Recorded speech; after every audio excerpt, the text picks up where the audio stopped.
Between the dates of August 23rd and August 28th, I took an eye-opening, perspective-changing trip to Wilmington, North Carolina, where I stayed 5 full nights in the most expensive Hilton property that Wilmington had to offer, overlooking the Cape Fear River, and quite literally from my room, I was able to see the USS North Carolina battleship right across the river, right in the heart of the downtown historic district of Wilmington, North Carolina, and I did it all completely for free. So let's talk about exactly how I did this with Hilton Honors points, the cents per point valuations I actually got for this redemption, what the stay actually looked like, all the daily credits I got, statuses associated with this hotel stay, and also my now new perspective on using your points and miles for these kind of trips for the future. And we're going to do it all faster than you could say Hotel Ballast, because that's exactly where our story is going to set sail today.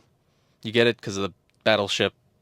Right, setting sail. Okay, cool. It's on a river. So my wife and I, as we were getting closer to the end of the summer, we were realizing like, hey, we never actually took a summer trip. What with work being a little bit more extensive and taking some of these smaller trips, like going to see Taylor Swift in Nashville or Ed Sheeran in Nashville. Basically, Nashville was the only place we ended up going this summer. To which we started thinking like, we never actually made it to the beach. Which, growing up in a place that was surrounded by beaches, it's kind of like a necessity nowadays to at least be at a beach once per year, right? Enter the old faithful Instagram Reels, and my then fiance found a place called Wilmington, North Carolina that seemed pretty cool. Only happened to be a 4-hour drive, and it was kind of like going to Charleston without having to go to Charleston again. So no later than 3 seconds after deciding and picking this destination for our summer trip, you already know I was already on the Hilton Honors app, and I was on my phone scrolling all the different Hilton properties that Wilmington had to offer. Now let me know if you guys are the same down below in the comments, but basically what I usually do, and what I always did, was go on the Hilton Honors app, search all the Hilton hotels, and just basically go by the cheapest one that I could possibly find,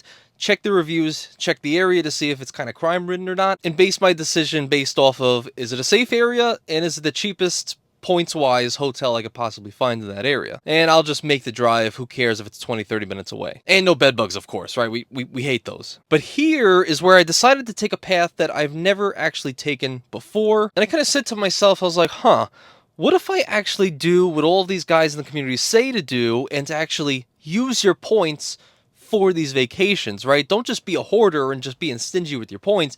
Actually use them for great experiences. So going against my scarcity mindset at the time, I booked not the cheapest, not the medium expensive cheap one, I booked the most expensive one.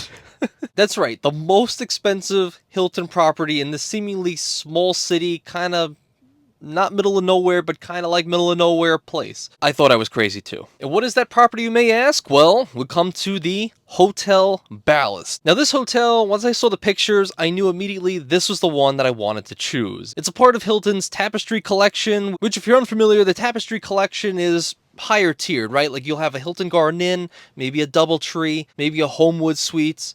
Then you get to like Curio, then Tapestry, then Conrad, Waldorf Astoria, XLR, what have you. So Tapestry is no slouch. It's up there, right? It's a higher end property. If you look right here, the points per night was 58,000 points every single night to stay at this property between those dates. And now some of you might be thinking like, Anthony, what are you doing? Like, why are you spending 60,000 points in this kind of middle of nowhere, random place that no one's heard of, hotel?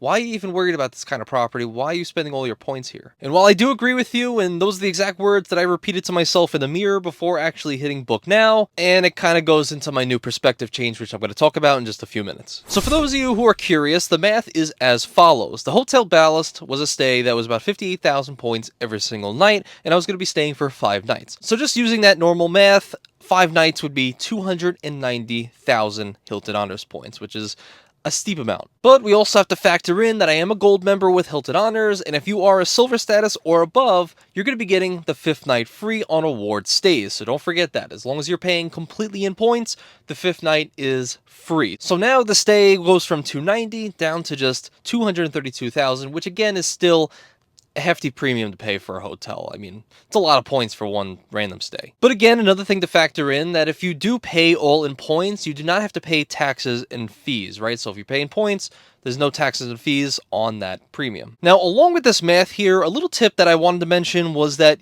when you're booking a Hilton property, make sure you're booking one that is going to be giving you the most amount of value. Now, what I mean by that is, Well, like these properties I mentioned earlier, like the Waldorf, the Conrad, the Tapestry, the Curio, if you go into your Hilton app and you go to account and then My Way benefits, you can go down the list of all of these different collections and you can see each brand of these properties and what they actually give you just by staying there. So if you look at the Waldorf Astoria or the Conrad, you're going to be getting $25 every single day towards the hotel restaurant. And if you look at like maybe something like a True, you're only going to be getting maybe points or maybe just a snack and a drink, something like that. Now this stay, like I said, was a Tapestry collection. So that means I'm going to be getting $15 every single day towards the on-site restaurant. Now, if you read right here, you could also see that it's actually up to 2 guests that are on the reservation. So me and my wife are on the reservations, which means we got a total of $30 every single day in food credits to use at the restaurant there, which was called the Board and Barrel, and or you can use it towards, I'm forgetting the name now, but the on-site kind of grab-and-go station. They did have like microwavable pizzas and sandwiches and just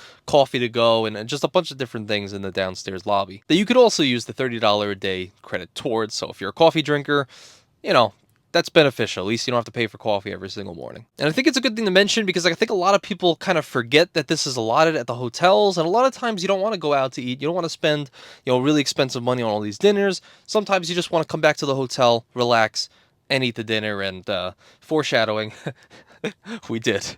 Like a lot. So let's break down the actual redemption, shall we? Let's actually go into the cent per point valuations that I got from using points instead of cash, how much it would have costed out of pocket, etc. So let's just say that we were anybody else that's not in the points and miles game, nobody that watches these YouTube channels, just normal, average, everyday people, which I'm sorry if you're those people, but now you're gonna learn. So for the standard room at this property, it's gonna be $301 every single night, but this is gonna be for a historic view, so that's gonna be on the other side that's kind of just facing a couple apartment buildings and the street side, really no view whatsoever, and nothing really special about it. And remember what I said, from my hotel room I was literally able to see the USS North Carolina. It was overlooking the Cape Fear River. It was amazing. And for this view, the river view, it's actually going to be a bit of a premium. This stay was $334 per night, excluding taxes and fees. So if we're just doing the math right here, we stayed for a total of 5 nights. In total, $334 times 5 nights, with the taxes and fees included, ended up being a total of $1,889.87, which is... that is insane. That I did not actually think that it was that expensive before actually doing this calculation. That's like a real, like, who's I can't. That's insane. And remember, I didn't have to spend $1,889.87. I didn't even have to spend $887. I didn't have to spend $87. I had to spend $0 for this stay because I used points that I got from either signing up for Hilton Honors Credit Cards, using the credit cards for what they're supposed to be used for, and or just referral bonuses that I get on the channel for people wanting to sign up for these credit cards, which, wink wink, if you want to sign up for a Hilton Honors Credit Card, I mean, the QR code's right here. I appreciate you if you do. But what you guys are actually interested in is what is the cent per point valuations I actually got for this stay. So the way to calculate this is you're going to have to take the cash price, which is $1,889, multiply that by 100, and then we're going to divide that amount by the amount of points that were used.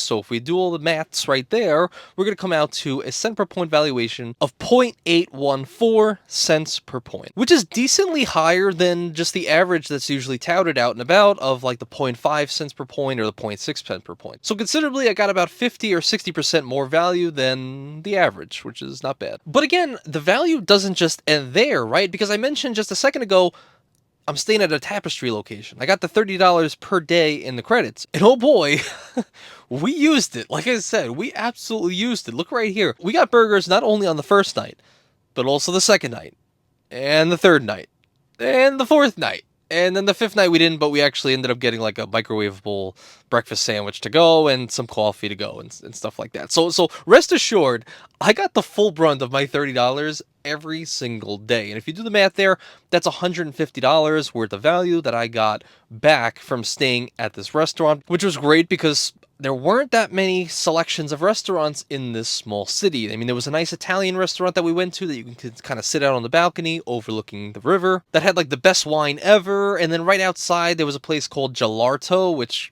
you can kind of take a guess on what they serve, but gelato, the first time I ever had it. And let me tell you something about Wilmington. This place, Wilmington, The best food I've ever had in my entire life. If I have to kind of push anything about Wilmington, it's that it's a low-key vibe, very relaxing. But the food, the best food, like the burger that we had at the restaurant, it was like a bison, I think. It was like bison burger or something. And it was the best. Like, I literally could not go without it every single day. Like, it was absolutely insane. I'm sorry to go crazy, but I have to stress to you, like, if you ever go there, just eat at the Board and Barrel on-site restaurant. You will not be disappointed. But my point is, we didn't want to eat at too many restaurants. We didn't want to spend that much money out and about. We wanted to walk around and go to like a couple restaurants. But for the most part, we saved all of our money by getting wine and food at the hotel restaurant, and it was an amazing time. And I think in total, we only spent about $200 out of pocket in cash for just restaurants at the city when we were there. So that's pretty cheap for a 5-day vacation. But the burger changed my life. And don't tell anybody, but like 2 drinks weren't really charged to the room for some reason. We got away scot-free, so don't tell anybody. To which, as we were going up to our room, you guys will never believe what I saw when I opened up the elevator doors to our floor. That's right, we opened up the elevator doors, and we saw none other than this hotel in front of me. If you guys are unfamiliar, take a look at my channel banner. Literally for months now, I've been saying, if I hit 10,000 subscribers by January 1st, 2024, I'm going to be staying at the most dangerous hotel in America. It was no more than maybe 30 miles off the coast of where I was staying in this hotel. I thought that was absolutely insane. To which I asked a local what he thought about that hotel, and he said this. Do you feel like it's a dangerous place? Very dangerous.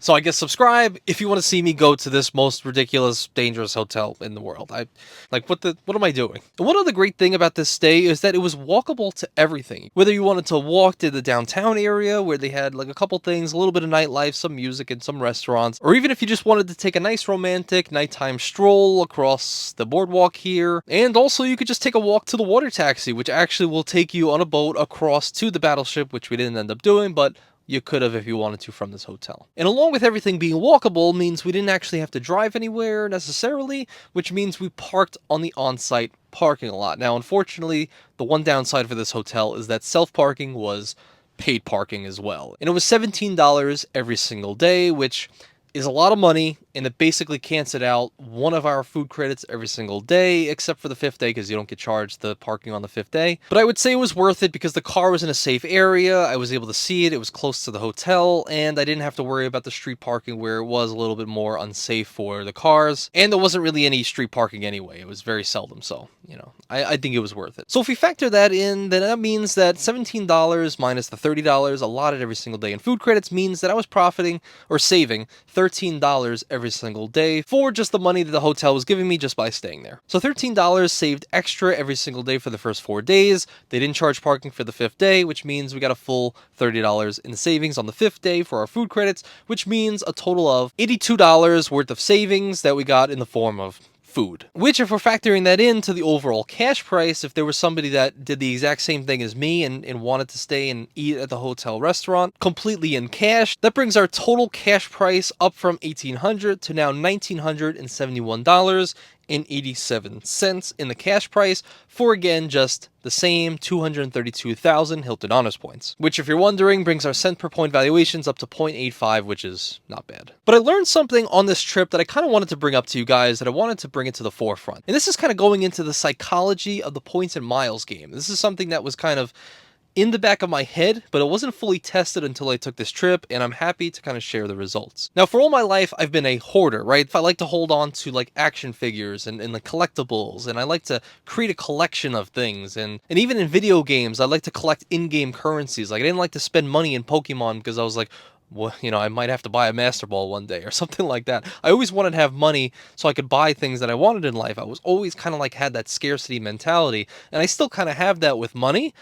But I'm starting to come away from that and testing a little bit to come away from my scarcity mindset in the points and miles game. And what I've realized upon kind of hoarding all of my points and miles over the years is I never actually ended up taking the grand trip that we all say we're going to do, right? Oh, I'll use it for the next one, the next big trip, next big trip. But the next big trip never actually comes, and all you end up doing is just a bunch of smaller little trips, which I can appreciate the volume. Maybe you hit a lot of different vacations and you have a lot of mini experiences, but none of which actually have affected me in the way that this one did, which was one, grand trip. And again, this wasn't like an amazing location. Again, it was like the coast of the middle of nowhere. But the hotel and the stay kind of made the trip for us. I mean, we're talking about amazing views overlooking the river, and we could see some people just boating, some birds, and the battleship. The service I got at the hotel and the front desk, and even the on-site restaurant where they were giving you some, a bunch of drinks and just awesome food and a great experience on the outside area. The location that we were able to drink and kind of walk anywhere in the downtown area, not have to worry about driving,